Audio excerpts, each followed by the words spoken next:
الحمد لله الحمد لله وكفى وسلام على عباده الذين اصطفى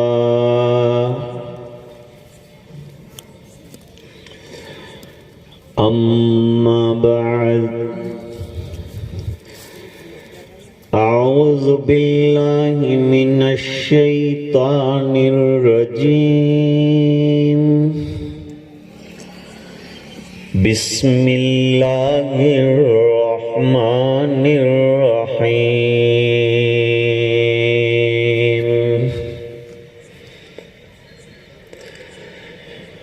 بل هو قرآن مجيد في لوح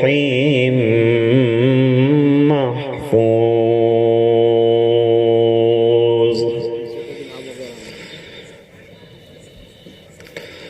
صدق الله العظيم.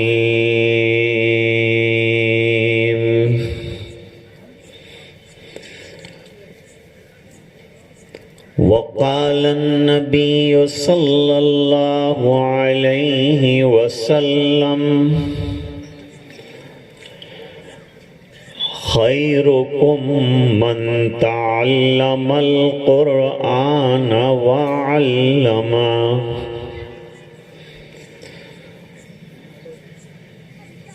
أو كما قال عليه الصلاة والتسليم.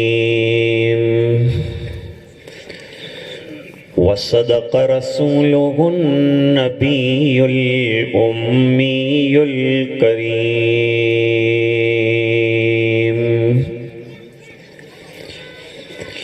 اللهم صل على سيدنا محمد وعلى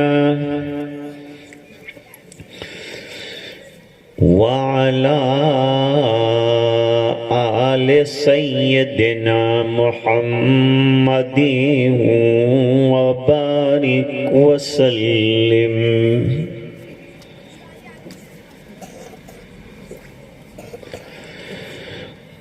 گر تمی خواہی مسلمان زیستن نیست ممکن جز بقرآن زیستن.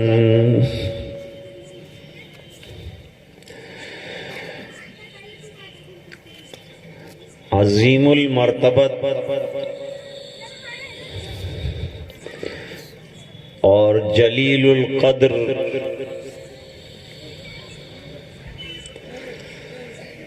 شہ نشین پر تشریف فرما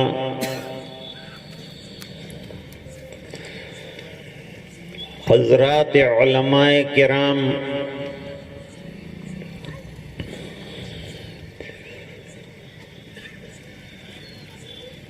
بزرگان محترم،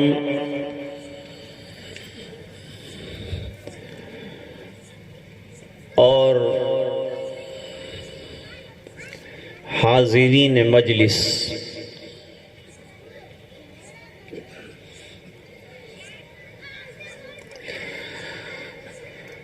سب سے پہلے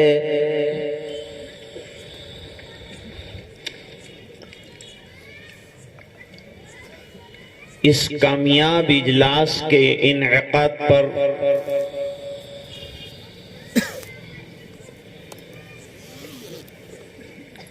محتمیم جامعہ ھذا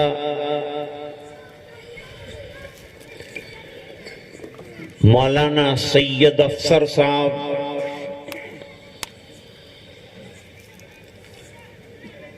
اور ان کے رفقا کو مبارکباد پیش کرتے ہیں.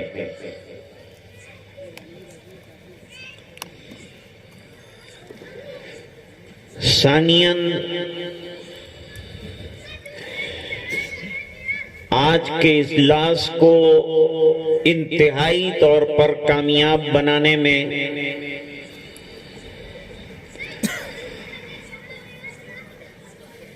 قریہ پاٹوردہ کے 4 محلے کے نوجوانوں کو جنہوں نے ہمارا پرتپاک استقبال کیا اور مہمانان کے لیے انتظام کیا،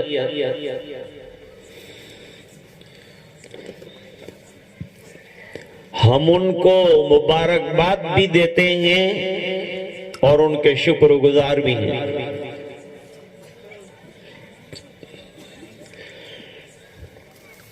ثالثاً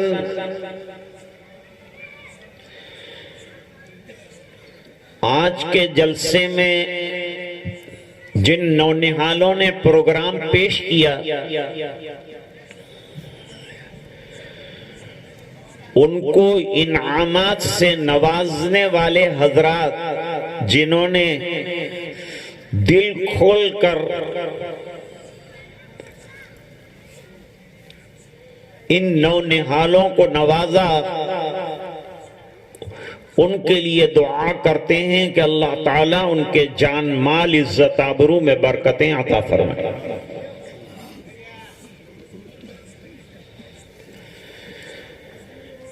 نمبر 4، آج جن علماء اور جن حضرات نے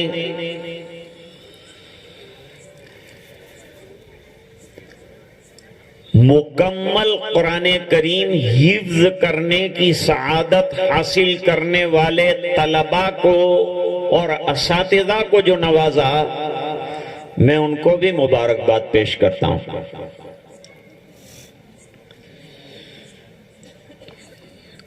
اور دعا گو ہوں کہ جیسے آپ نے آج ان حفاظ کو نوازا، اللہ کرے کہ آپ کی نسلوں میں حفاظ پیدا ہوں اور ان کو بھی ایسے ہی نوازا جائے۔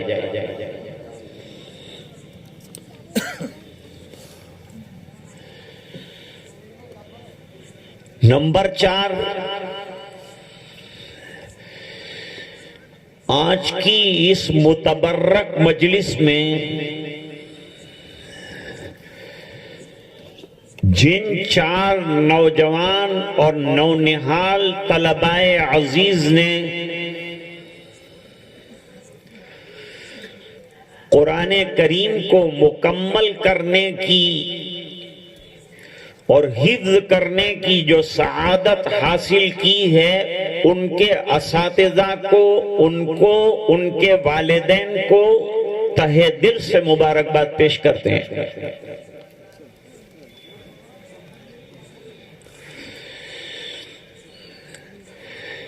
قرآن کریم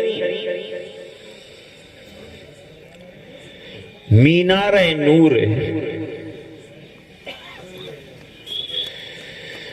اس میں اتنے کمالات ہیں اور اتنی خوبیاں ہیں کہ اگر وہ خوبیوں کا ہمیں اندازہ ہو جائے تو ہم میں سے کوئی بوڑھا بھی ایسا باقی نہ رہے جو قرآن کریم حفظ نہ کرے۔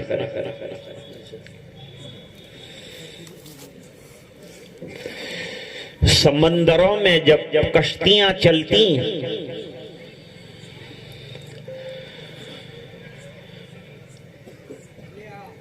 تو ایک سمندر کے کنارے پر ایک روشنی اور مینار نور ہوتا ہے، اس کو دیکھ کر اپنی سمتیں طے کرتے ہیں کشتی ران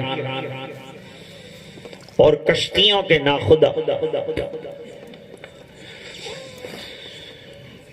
کیونکہ چاروں طرف ٹھاٹھے مارتا ہوا سمندر اور کوئی راہ نظر نہیں آتی، تو وہ جلتی ہوئی مینار نور سے راہیاب ہوتے ہیں۔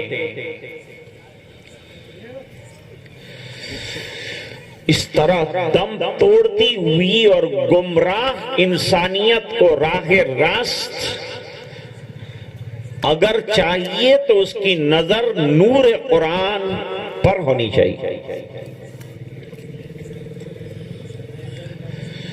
قرآن کریم کو نور کہا،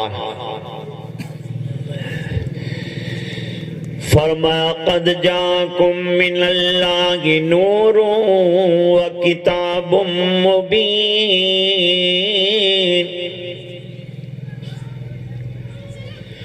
تمہارے پاس اللہ کی طرف سے ایک نورانی رسول آیا اور نورانی کتاب آئی.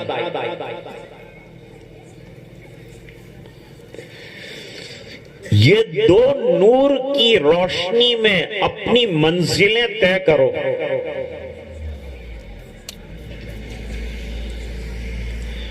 اور منزل مقصود کو پالو.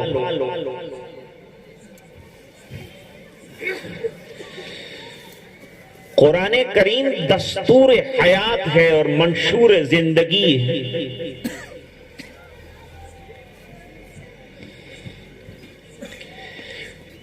ایک مسلمان کی زندگی اگر اسلامی گزرنی ہے تو قرآن کریم کی آیات کے ارد گرد گزرے گی.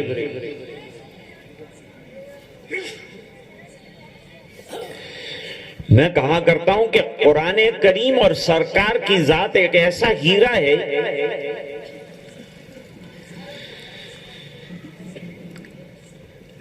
کہ جسے کسی روشنی میں رکھا جائے اور اسے متحرک کیا جائے تو الگ الگ روشنیاں اور الگ الگ خوبیاں اس ہیرے کی ظاہر ہوتی ہے. قرآن کریم کا عالم بھی یہی ہے. لا ينقضی غرائبہ، قرآن کریم کے عجائبات ختم نہیں ہوتے.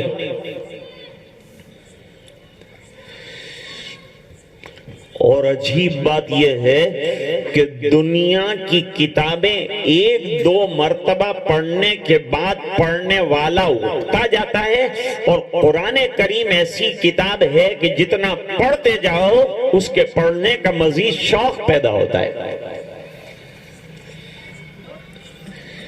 رمضان المبارک میں حضرت امام بخاری رحمت اللہ علیہ روزانہ 40 پارے قرآن کریم کے پڑھتے تھے.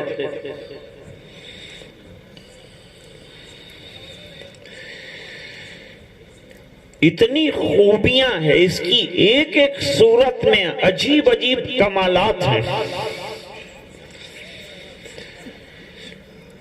اس کا ایک ایک حرف اپنے اندر معانی کا ایک سمندر رکھتا ہے.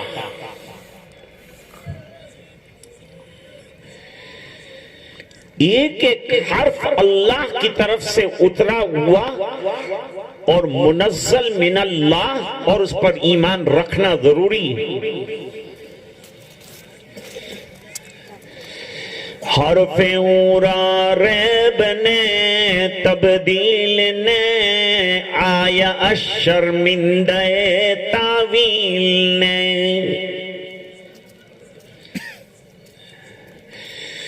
1400 سال جب ہو جاتے ہیں کسی کتاب کے ایڈیشن نہیں، وہ کتاب پوری بدل جاتی ہے، لیکن قرآن کریم ایسی کتاب ہے کہ اس کا ایک حرف بھی نہیں بدلا ہے.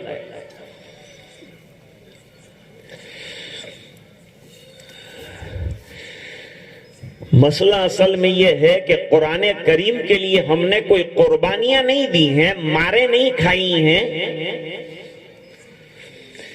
اس بنا پر اس کتاب کی ہمیں قدر نہیں ہے کہ اللہ نے ہم کو کیا دیا ہے. کبھی ہم بی کام دیکھتے ہیں، کبھی بی اے دیکھتے ہیں، کبھی سی اے دیکھتے ہیں. منع نہیں ہے، اپنے بچوں کو پڑھاؤ، بہترین ایجوکیشن سے ان کو نوازو، لیکن قرآن کریم کے مقابلے میں کوئی ڈگری نہیں ہے.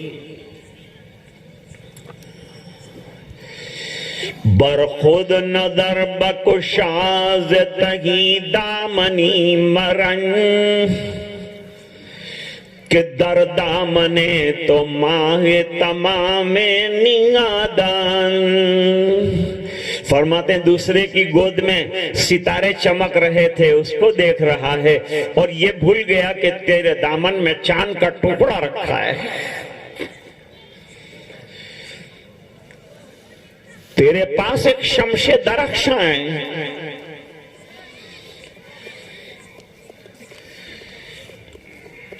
آج غیر جو ہیں وہ قرآن کریم کی قدر کر رہے ہیں اور قرآن کریم کو عجیب و غریب طریقے پر مطالعے کی نظر میں لے رہے ہیں، اور ہم نے طاق نسیان پر قرآن کریم کو رکھ دیا. جب قرآن کریم کے مقصد کو نہیں جانتے اور قرآن کریم کی تلاوت نہیں کرتے تو قرآن کے حقوق میں ہے اس پر عمل کرنا، وہ عمل کیسے ہوگا؟ قرآن کے تقاضے ہیں، ان تقاضوں کو پورا کرنا ہے۔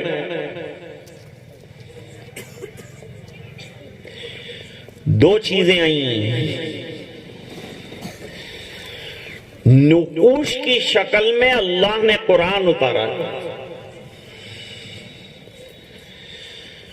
اور عمل کی شکل میں سرکار کو بھیجا ہے۔ سرکار کو دیکھتے جاؤ تو سرکار کے عمل سے قرآن کی آیتیں بنتی جائیں گی، اور قرآن کریم کی آیتیں پڑھتے جاؤ تو سیرت بنتی جائے گی۔ غالباً یہی وجہ ہے کہ صدیقہ کائنات مریم اسلام حضرت عائشہ رضی اللہ تعالی عنہ نے ان لوگوں سے جو حضور پاک صلی اللہ علیہ وسلم کے اخلاق پوچھنے آئے تھے یہ سوال کیا کہ تلاوت قرآن کرتے ہو، قرآن پڑھتے ہو؟ اس زمانے میں کوئی ایسا نہیں تھا کہ قرآن کریم کی تلاوت نہ کرتا ہو۔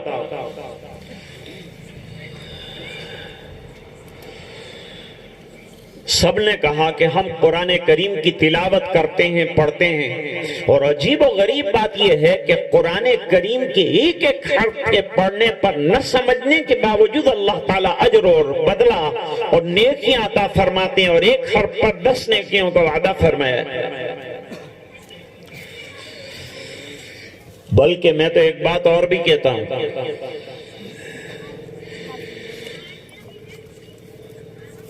کہ اللہ کی یہ پاکیزہ اور طیب کتاب اتنی عالی شان ہے کہ امت کو یوں کہنا چاہیے تھا کہ تمہاری گندی زبان سے خبردار جو میری کتاب کی تلاوت کی، لیکن اللہ نے کرم اتنا فرمایا کہ رات دن زبان پر بد کلامی ہے، غیبت ہے، برائیاں ہیں، جھوٹ ہے، اس کے باوجود اللہ نے فرمایا قرآن کریم پڑھا کرو، اور قرآن پڑھنے کا حکم دیا ہے۔ فرمایا اتل ما اوحی الیک من الکتاب، یہ آیت بھی بڑی عجیب ہے۔ سرکار جو رات دن تلاوت فرماتے ہیں، اللہ تعالیٰ فرماتے ہیں قرآن کریم کی تلاوت کیا کرو۔ سرکار کو کہا جا رہا ہے اور امت کو سنایا جا رہا ہے۔ سرکار تو راتوں کو اٹھ کر لمبی لمبی قرات فرماتے ہیں اور قرآن کریم کی تلاوت فرماتے ہیں۔ 3 نسخے اس آیت کریمہ کے اندر بڑے زبردست بیان کیے ہیں، ہماری بیماریوں کا علاج بیان فرمایا اتل ما اوحی الیک من الکتاب، پہلی بات قرآن کریم کی تلاوت کرو، اور قرآن کا پڑھنا ذکر ہے، اس لیے کہ اللہ نے قرآن کریم کو ذکر کہا ہے۔ جلال الدین سیوطی رحمت اللہ علیہ نے الاتقان فی علوم القرآن میں قرآن کریم کے 300 علوم پر بحث کی، اور قرآن کریم کے 60 سے زیادہ نام ذکر کیے، لیکن راجح 4 نام جو ہیں علوم القرآن کے اندر بیان فرمائے ہیں، ان میں سے قرآن کریم کا ایک نام ہے ذکر۔ وَلَقَدْ يَسَّرْنَا الْقُرْآنَ لِلذِّكْرِ فَهَلْ مِن مُدَّكِرٍ، ہم نے قرآن کریم کو پڑھنے کے اعتبار سے آسان کر دیا، اسی لیے عجمی بچہ جسے اردو بھی نہیں آتا اس سینے میں قرآن کریم کو محفوظ کر لیتا ہے۔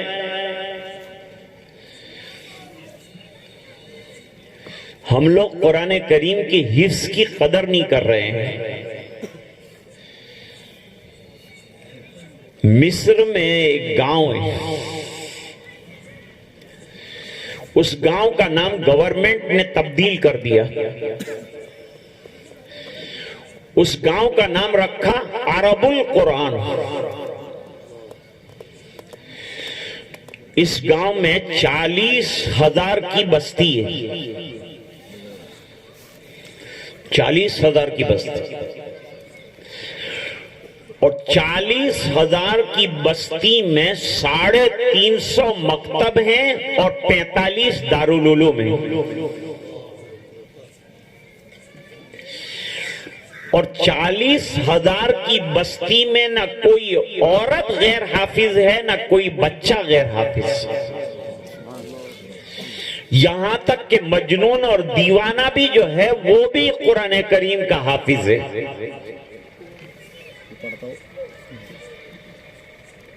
انہوں نے ایک ترتیب بنائی، وہ ترتیب یہ بنائی ہے کہ ماں جب پریگننٹ ہو جاتی ہے، یعنی حاملہ ہو جاتی ہے، گھر والے اس کے پاس سب کام چھوڑا کر اس کو تلاوت قرآن میں لگا رہتے ہیں کہ اب تجھے جب تک وضع حمل نہ ہو جائے وہاں تک تلاوت قرآن کے علاوہ کچھ نہیں کرنا ہے۔ وہ کھاتی ہے، پیتی ہے، ضرورتوں سے فارغ ہوتی ہے اور رات دن قرآن کریم پڑھتی رہتی ہے۔ نتیجہ اس کا یہ ہوتا ہے کہ جب بچہ پیدا ہوتا ہے 4 سال کی عمر میں اس کو مکتب میں قرآن کریم حفظ کرنے کے لیے داخل کرتے ہیں، 6 سال کی عمر میں وہ حفظ کر لیتا ہے، کیونکہ ماں یہاں جو پڑھتی ہے اس کا اثر وہ بچہ جو ماں کے پیٹ میں ہے اس کے اوپر پڑتا ہے۔ قطب الدین بختیار کاکی رحمت اللہ علیہ بڑے مشائخ میں سے ہیں، ان کے واقعات میں لکھا ہے کہ بچپن میں جب ان کو قرآن کریم پڑھنے کے لیے پہلے مشائخ کے یہاں بچے کو سب سے پہلے قرآن کریم پڑھایا جاتا تھا، قرآن کریم پڑھانے کے لیے خواجہ حمید الدین ناگوری رحمت اللہ علیہ کے یہاں پیش کیا گیا تو خواجہ صاحب نے فرمایا پڑھو بسم اللہ الرحمن الرحیم، تو بچے نے مچل کے کہا کہ 20 پارے تو ماں کے پیٹ سے یاد کر کے آیا ہوں، 21ویں پارے سے شروع کرائیے۔ حضرت مولانا محمد زکریا صاحب مہاجر مدنی قدس سرہ العزیز نے اپنے والد مولانا محمد یحییٰ صاحب کاندھلوی رحمت اللہ علیہ کے حالات میں لکھا ہے کہ مولانا محمد یحییٰ صاحب رحمت اللہ علیہ کو جب دودھ چھوڑایا گیا تو ان کو قرآن کریم کے 6 رکوع یاد تھے۔ کینیڈا میں تھا میں، 10 سال کا بچہ قرآن کریم اور بخاری شریف کا حافظ دیکھا میں نے۔ جب اس کو دستار باندھی گئی اور جب اس کو جو ہے انعامات سے نوازا گیا تو عرب والے اشعش کرتے تھے اور کہتے تھے این العرب این العرب، عرب کہاں ہیں؟ یہ اجمی بچے نے قرآن کریم یاد کر لیا، وہ عرب کہاں ہیں جن کو قرآن کریم ملا تھا اور یاد کرنا چاہیے تھا؟ تو قرآن بہت بڑی نعمت ہے۔ آسان طریقے سے یاد کرنے کا طریقہ بتاؤں؟ خواجہ فرید الدین گنج شکر رحمت اللہ علیہ نے فرمایا کہ قرآن یاد کرنا شروع کرے بڑی عمر میں، چھوٹی عمر میں کوئی قید نہیں ہے عمر کی، تو فرماتے ہیں پہلے سورہ یوسف یاد کر لو۔ جو سورہ یوسف یاد کرنے کے بعد قرآن کریم پڑھے گا اس کو قرآن کریم یاد ہو جائے گا۔ ایک اور بزرگ فرماتے ہیں کہ اگر چاہتے ہو کہ قرآن کریم یاد کرنے کے بعد نہ بھول جاؤ، یہ بڑی نعمت ہے، یہ ہاتھ سے نکل نہ جائے، کیونکہ قرآن یاد کرنے کے جہاں فضائل بیان کی ہیں وہاں اس کے بھول جانے کی سخت وعیدیں بیان فرمائی۔ اس لیے قرآن یاد کرنا تو آسان ہے، یاد کرنے کے بعد اس کو باقی رکھنا مشکل ہے۔ جیسے شادی کر لینا تو بہت آسان ہے، دلہا اور دلہن اور ایجاب اور قبول اور لوگ جو ہے وہ چھوارے کھاتے ہیں، سوکھی خوشیاں ان کو دیتے ہیں، تازی خوشیاں دلہا دلہن کو ملتی ہیں۔ اس کے بعد لوگ روانہ ہو جاتے ہیں، ان کے ذمہ زندگی کی ذمہ داری آتی ہے کہ اب یہ زندگی کا گاڑا 2 پہیہ آگے ایک چلانا ہے. تو ذمہ داری یہ دلہا اور دلہن کی ہے کہ اپنی زندگی کو ازدواجی طریقے پر کامیاب طریقے سے چلائے. قرآن آ گیا تو بہت بڑی ذمہ داری آ گئی. اس کو باقی رکھنے کے لیے اب قرآن کریم کا روزانہ دور کرنا چاہیے اور کم سے کم روزانہ 5 پاروں کی تلاوت کرنی چاہیے. اور نمازوں میں قرآن کریم پڑھنا چاہیے اور تلاوت کرنا چاہیے.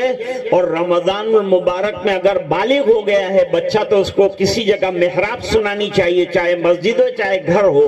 لیکن 1 سال نہ سنایا تو آدھا حافظ اور دوسرے سال نہ سنایا تو خدا حافظ.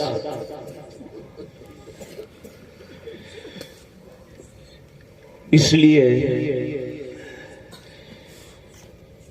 حضور پاک صلی اللہ علیہ وسلم نے فرمایا تعاہد القرآن، قرآن کریم حاصل ہو گیا تو مضبوطی کے ساتھ تھام کر رکھو. آج کل لوگ اعتراض کرتے ہیں کہ اتنے حافظوں کو کیا کریں گے. میں نے کہا آج کل نرسوں سے زیادہ ڈاکٹر ہو گئے، کیا کرتے ہیں ہم لوگ؟ کہتے ہیں اتنے مدرسوں کو کیا کرو گے؟ روزانہ دواخانہ، ایک ڈاکٹر ہاؤس ہے، یہاں دماغ کا ڈاکٹر، وہاں آنکھ کا ڈاکٹر، وہاں کان کا ڈاکٹر، وہاں دماغ کا ڈاکٹر، وہاں جیب کا ڈاکٹر، سب ڈاکٹر جمع ہو گئے لیکن کوئی کسی پر اعتراض نہیں کرتا. تو پھر مدرسوں پر کیوں اعتراض کرتے ہیں؟ یاد رکھو جس زمانے میں جس چیز کی جتنی ضرورت ہے اللہ پیدا فرماتے ہیں. آدم علیہ السلام کو جتنی ہوا اور روزی کی ضرورت تھی اللہ دیتے تھے. پھر اولاد پیدا ہوتی گئی، روزی بڑھتی گئی، رزق کا سلسلہ بڑھتا گیا، ہوا کا سلسلہ، پانی کا سلسلہ بڑھتا گیا. آج دنیا میں قرآن کے جلانے والے قرآن کو مٹانے کی کوشش کر رہے ہیں. اس زمانے میں مدرسوں کا بہت بڑا کردار ہے کہ وہ بچوں کو حافظ بنا کر قرآن کریم کو سینوں میں محفوظ کر دیں. پھر دنیا کے کاغذوں سے کتاب، اگر قرآن کو جلا بھی دیا جائے تو کوئی فرق نہیں پڑتا. This is the positive way to secure the Quran what Allah subhanahu wa ta'ala has granted us. اتنی بہترین کتاب اللہ تعالیٰ نے عطا فرمائی. تو عرض کر رہا تھا کہ عظیم کتاب ہے اور اس کی ایک ایک سورت کے فضائل اللہ اکبر.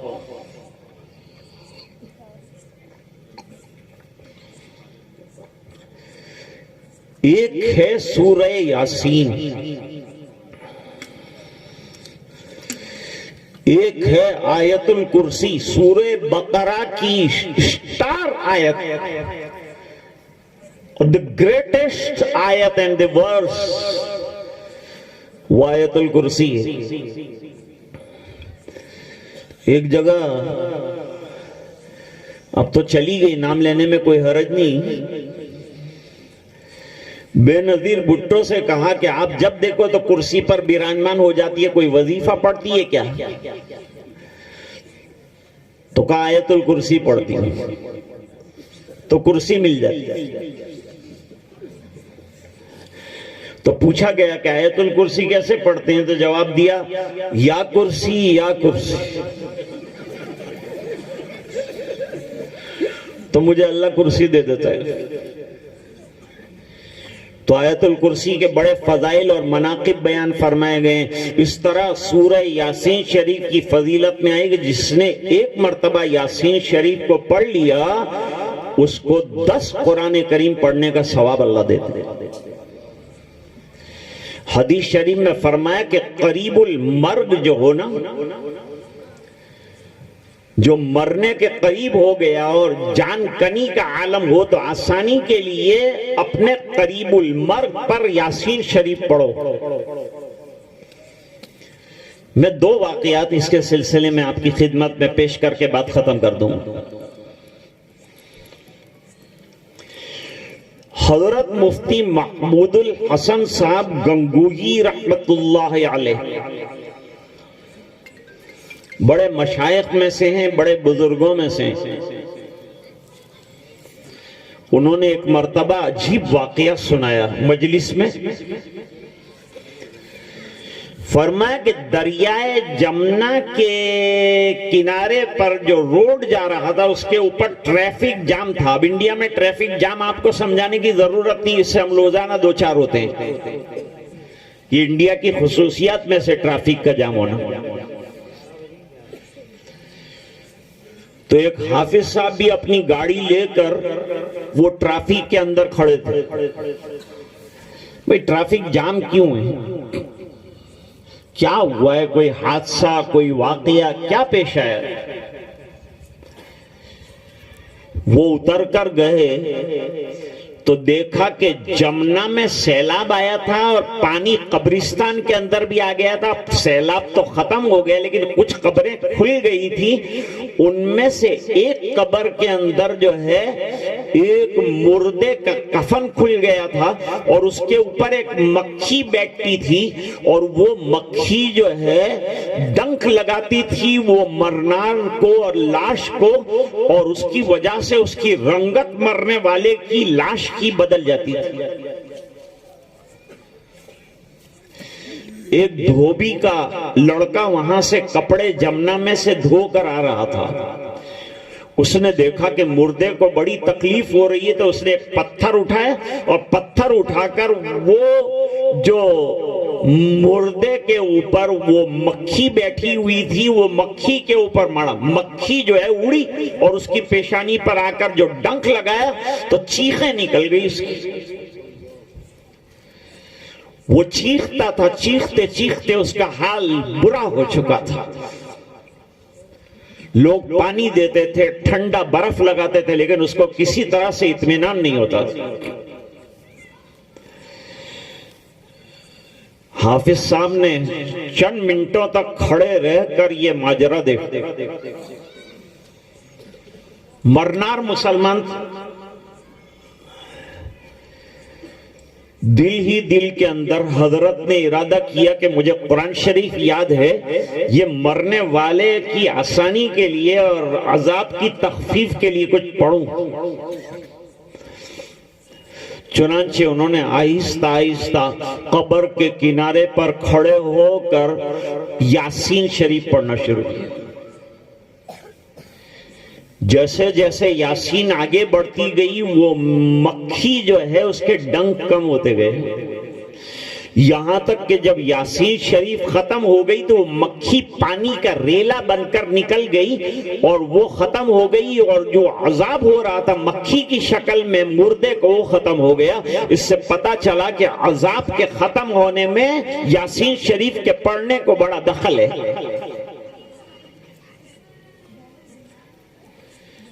اور کسی کو تو پتا نہیں چلا, لیکن حافظ صاحب نے تو اس کرشمے کو اپنی آنکھوں سے دیکھا. ہمارے یہاں سورت سے ایک گجراتی جریدہ ہفتہ واری نکلتا تھا, ابھی بھی نکلتا ہے. ابھی اس کے 50 سال مکمل ہو, جیسے ضیاء العلوم کے 50 سال جب مکمل ہوئے تھے تو ایک اجلاس ہوا تھا اور ایک بڑا اجلاس ہوا تھا. لیکن آج جو اجلاس میں لوگوں کو دیکھ رہا ہوں, اتنے لوگ اس زمانے میں نہیں آتے تھے. وہ جو ہے ڈائمنڈ جوبلی کے اندر بھی اتنے لوگ نہیں آئے تھے. اور اس سے پہلے کی حالت میں بیان کروں, آج الحمدللہ امت میں بیداری آئی, قرآن کی نسبتیں اور مدرسوں سے محبت آئی ہے. اور خدا کی قسم آپ کو مدرسوں سے محبت رکھنی پڑے گی تو اس ملک میں ہماری بقا ہوگی. مدرسوں کو طاقت دینی پڑے گی, تقویت دینی پڑے گی, جیسے اسکولوں کو دی جاتی ہے. اچھا رپورٹ پیش کیا مولانا افسر صاحب نے کہ قرضہ نہیں بتایا, ورنہ اکثر مدارس جو ہیں مقروض ہیں.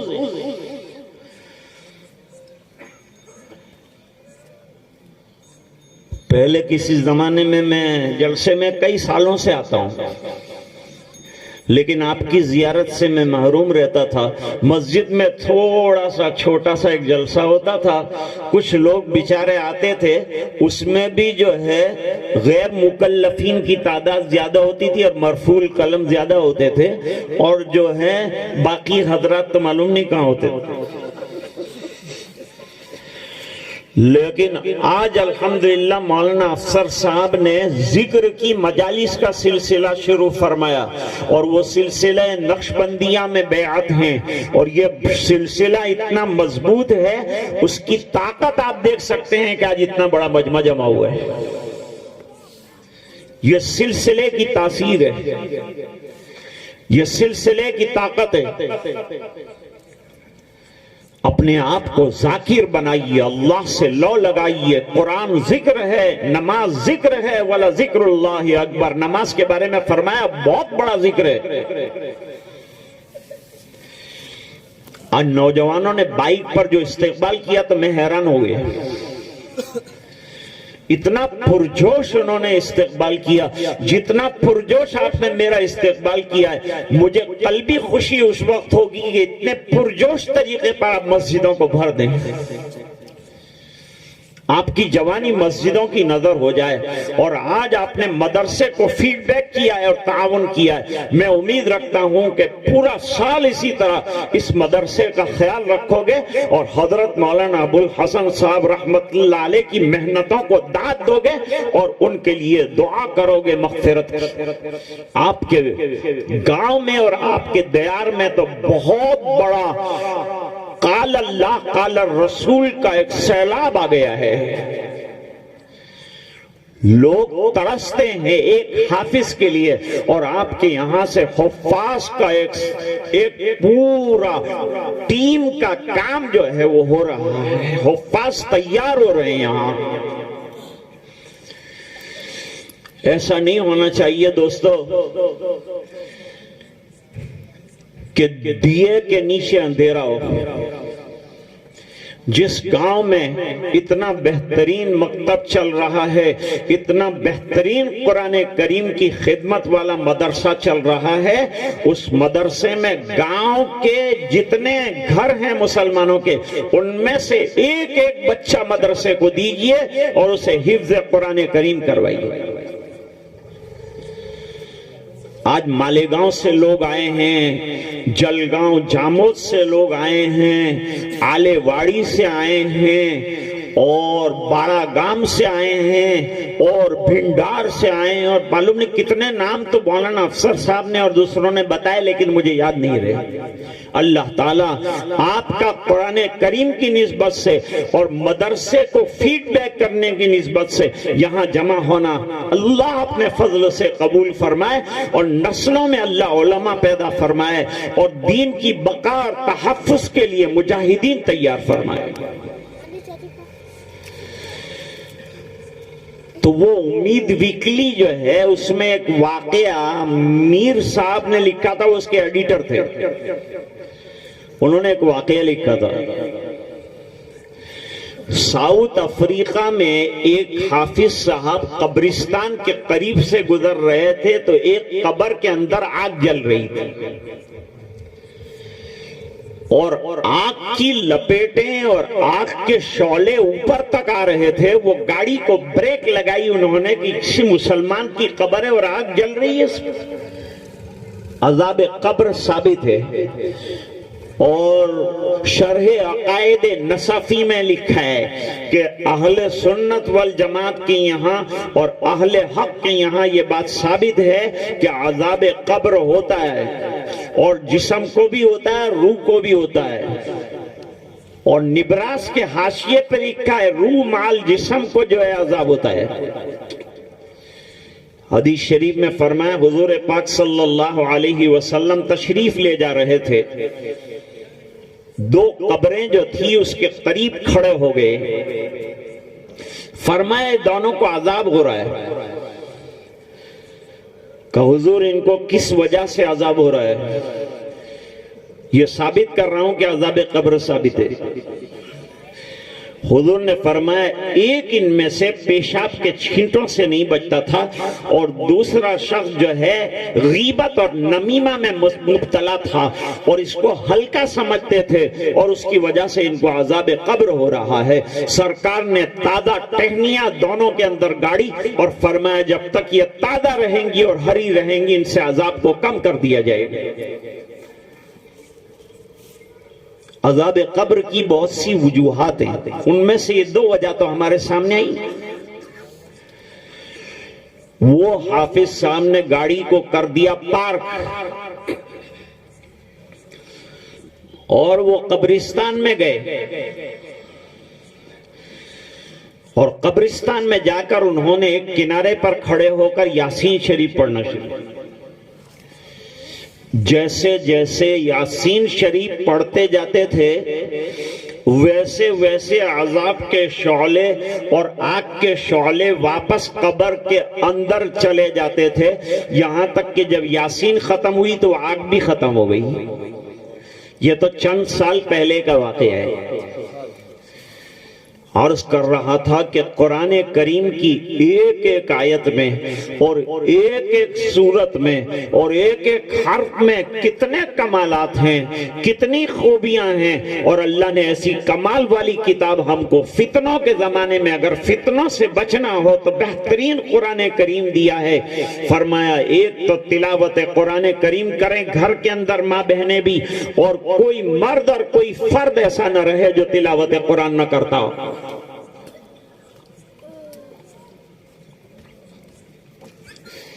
دوسری چیز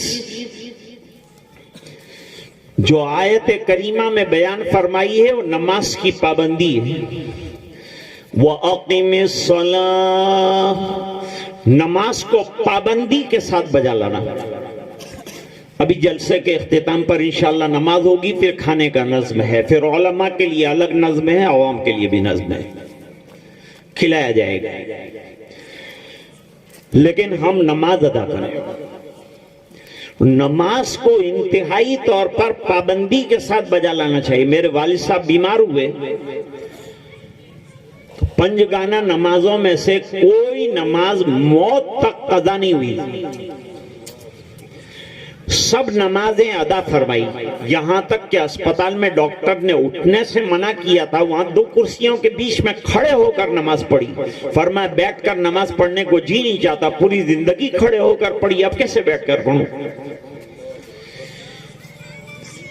اور فرماتے تھے کہ زمانہ طالب علمی ہی سے تہجد پڑھتا رہا ہوں، اور 17 دن اسپتال کے جو ہیں اس میں بھی انہوں نے تہجد کو ادا فرمایا۔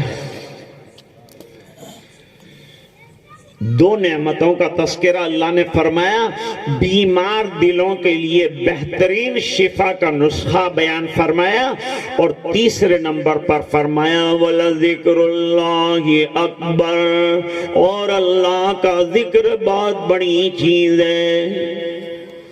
تو آج کے جلسے کا پیغام 3 چیزیں ہیں۔ نمبر 1، قرآن کریم کو حرز جان بناؤ، روزانہ یاسین شریف پڑھنے کا معمول بناؤ، آیت الکرسی گھر میں پڑھنے کا معمول بناؤ۔ یہ گھر میں جو بھوت آتے ہیں اور پریشانیاں آتی ہیں اور جنات کی ٹیم آتی ہے، سب بھاگ جائے گی۔ آج کل کے عاملین یہی بتاتے ہیں کہ تمہارے یہاں 1-2 جنات نہیں، تمہارے یہاں تو بہت برسوں سے ہزاروں کی تعداد میں جنات رہ رہے ہیں، سب بھاگ جائیں گے جنات۔ گھر میں اگر قرآن کریم کی تلاوت ہو جائے، میرے والد صاحب رحمت اللہ علیہ کسی حافظ قرآن کو تعویذ نہیں دیتے تھے، اور فرماتے تھے میں لکھوں گا تو قرآن کی آیت لکھوں گا، اور تیرے سینے میں اللہ تعالیٰ نے پورا قرآن تعویذ والا رکھ دیا ہے، اب کیا تعویذ چاہیے تجھے؟ قرآن پڑھا کر یہ سب بیماریوں کا علاج ہے، شفاء لما فی الصدور ہے۔ اس لیے اللہ تعالیٰ نے جو نعمت ہمیں عطا فرمائی اس کی قدر کرنی چاہیے، اس کے ایک ایک حرف سے عشق اور محبت پیدا کرنا چاہیے۔ اللہ تعالیٰ ہمیں قرآن کریم سے محبت نصیب فرمائے۔ نمازوں کی پابندی نصیب فرمائے، نمازوں سے محبت عطا فرمائے، ہمیں مسجدوں کا آباد کرنے والا بنائے، اور اللہ تعالیٰ مدارس کی حفاظت فرمائے، اور مدارس اسلامیہ کے ذریعے سے ہمیں فیضیاب فرمائے، اور ہمارے گاؤں ہمارے علاقوں کو روشن فرمائے۔ اللہ تعالیٰ آپ تمام حضرات کی حاضری کو قبول فرمائے۔ آج جو ہے بہت سے علماء اس نسبت سے یہاں مولانا افسر صاحب کے مدرسے میں تشریف فرما ہوئے اور یہاں تک زحمت فرما کر آئے، یہ قرآن کریم کی نسبت تھی جو ان تمام علماء کو یہاں لے آئی۔ اللہ تعالیٰ ان کا آنا قبول فرمائے، اپنے فضل سے منظور فرمائے، اور ان کا تشریف لانا گاؤں کی دینی ترقی کا بہترین ذریعہ بنا دے، اور ہماری نسلوں میں اللہ تعالیٰ علماء، صلحاء، قرہ، حفاظ اور غوث کتب اور ابدال پیدا فرمائے۔ انہی گزارشات پر میں اپنی طالب علمانہ گفتگو ختم کروں گا۔ وآخر دعوانا الحمدللہ رب العالمین۔ اللہم لک الحمد کلہ ولک الملک کلہ ولک الشکر کلہ وإلیک یرجع الامر کلہ علانیتہ وسرہ۔ اللہم صلی علی محمد وبارک وسلم۔ ربنا آتنا فی الدنیا حسنہ وفی الآخرۃ حسنۃ وقنا عذاب النار۔ اللہم نور قلوبنا بنور القرآن وزین اخلاقنا بنور القرآن وادخلنا الجنة بالقرآن ونجنا من النار بالقرآن۔ اللهم اجعل القرآن ربيع قلوبنا نور صدورنا وذهاب همومنا وغمومنا۔ اللهم أعنا على تلاوة القرآن وذكرك وشكرك وحسن عبادتك۔ اللهم وفقنا لما تحب وترضى عدد ما تحب وترضى من القول والعمل والنية والهدى إنك علی کل شیء قدیر۔ اے اللہ ہمارے گناہوں کو معاف فرما، کوتاہیوں سے درگزر فرما۔ اے اللہ ہمارے جمع ہونے کو قبول فرما۔ اے اللہ ہمارے اولاد میں، نسلوں میں علماء پیدا فرما۔ اے اللہ دنیا کی ترقیات سے بھی ہمیں آراستہ فرما، دنیا کے ایجوکیشن میں بھی ہمیں آگے بڑھا، اور اے اللہ دین کی خدمت کرنے کی ہمیں توفیق عطا فرما، دین کی خدمت کے لیے ہمیں منظور فرما۔ اے اللہ ہم میں علماء، صلحاء، دیندار، صالحین پیدا فرما۔ اے الہ العالمین مدارس کی حفاظت فرما، مراکز دینیہ کی حفاظت فرما، خانقاہوں کی حفاظت فرما، مساجد کی حفاظت فرما، علماء کی حفاظت فرما، طلباء کی حفاظت فرما، جملہ مسلمانان عالم کی حفاظت فرما۔ اے اللہ ہمارے دیش کی حفاظت فرما، یہاں رہنے بسنے والوں کی حفاظت فرما، یہاں رہنے والے مسلمانوں کی اسلامی حیثیتوں کو برقرار فرما، اور ان کو اپنے تشخص کے ساتھ رہنے کی سعادت عطا فرما۔ اے اللہ باطل کو ختم فرما اور حق کا احقاق فرما، اور اے اللہ قرآن کریم کی خدمت کے لیے ہمیں قبول فرما۔ آج کے اجلاس میں جن بچوں نے قرآن کریم حفظ کیا، اور اے اللہ امت کی خدمت میں مدرسے نے یہ 4 حفاظ پیش کیے، اے اللہ ان کی خدمات کو قبول فرما، تادم حیات ان کو قرآن کریم کی تلاوت سے آراستہ فرما۔ اے اللہ دین کی خدمت کے لیے ہم سب کو منظور فرما، ہماری نسلوں میں اللہ دیندار لوگ پیدا فرما۔ اے اللہ ہمیں با اخلاق بنا، با حیا بنا، اے اللہ پکا اور سچا 100% مسلمان بنا۔ نبی کریم صلی اللہ علیہ وسلم کی اتباع زندگی اور زندگی کے ہر شعبے میں نصیب فرما۔ اے اللہ جس طرح سے نوجوانوں نے آج اپنا جذبہ دکھلایا، اے اللہ ان کو دینی جذبوں سے سرشار فرما دے، اور ان کی جوانی کو دین کے لیے قبول فرما لے۔ اور اے الہ العالمین آج کے اجلاس میں ہاتھ اٹھا کر جو دعا کی، اے اللہ ان تمام دعاؤں کو قبول فرما، جو مانگنے سے رہ گیا عطا فرما۔ اے اللہ یہ دعائیں اپنے فضل و کرم حبیب پاک صلی اللہ علیہ وسلم کی برکت سے منظور فرما۔ سبحان ربک رب العزت عما یصفون وسلام علی المرسلین والحمد للہ رب العالمین۔